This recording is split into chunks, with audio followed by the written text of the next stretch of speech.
All right, today we're going to pull back the curtain on the genius behind one of the world's most famous structures. And the secret? Well, it's hiding in a place you would never, ever expect. Your own body. Let's dive in.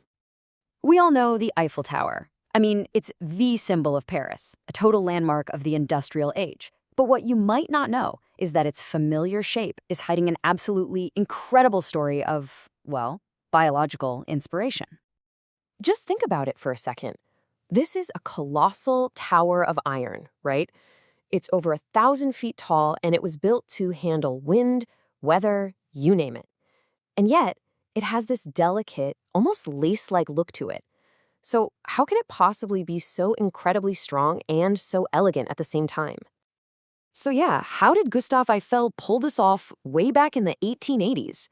How do you build something that massive, but also make it super efficient and lightweight? Well, the answer wasn't hiding in some engineering textbook of the time, that's for sure. No, the answer is actually inside all of us. See, Eiffel didn't look to the world of machines and factories for his big breakthrough. He looked to biology. And here it is. Get ready for this. On the left, you've got this icon of iron engineering. And on the right, that's the human femur, your thigh bone. It's the longest and strongest bone in your body. Now, I know what you're thinking. That sounds impossible, right? A man-made tower and a piece of our own anatomy. But just look closely at that internal lattice work of the bone. Do you see the resemblance now? And listen, this isn't just some wild theory somebody came up with. Our source material makes it crystal clear. Eiffel was directly inspired by the internal structure of bone to solve his biggest engineering problem. It's this brilliant example of how nature had already perfected the solution. So, what's so special about a bone anyway? Okay, so let's dig into the science here, because to really get Eiffel's genius, you first have to appreciate the engineering masterpiece that is the human bone. Let's zoom way in, down to the micro level. That hard outer layer of our bones, it's made of what's called compact bone tissue. But it's not just a solid block. It's actually built from these tiny repeating units called osteons. You can think of them like bundles of microscopic rods, all layered together, which gives the bone this incredible strength without all the weight of a solid structure.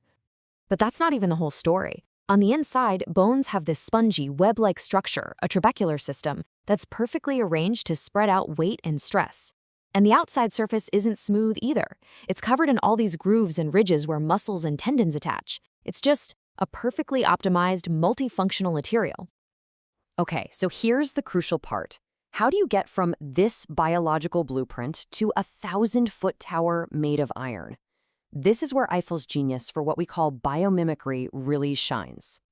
What he did was actually pretty straightforward, but at the time, it was revolutionary. First, he just studied how that mesh inside the top of the femur carries the body's entire weight down the bone with maximum efficiency. Then he basically copied that principle. He designed a lattice of iron arches that would transfer the tower's immense weight down to its 4 feet in the exact same way. And the result?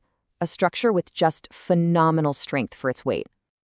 And just how much lighter are we talking?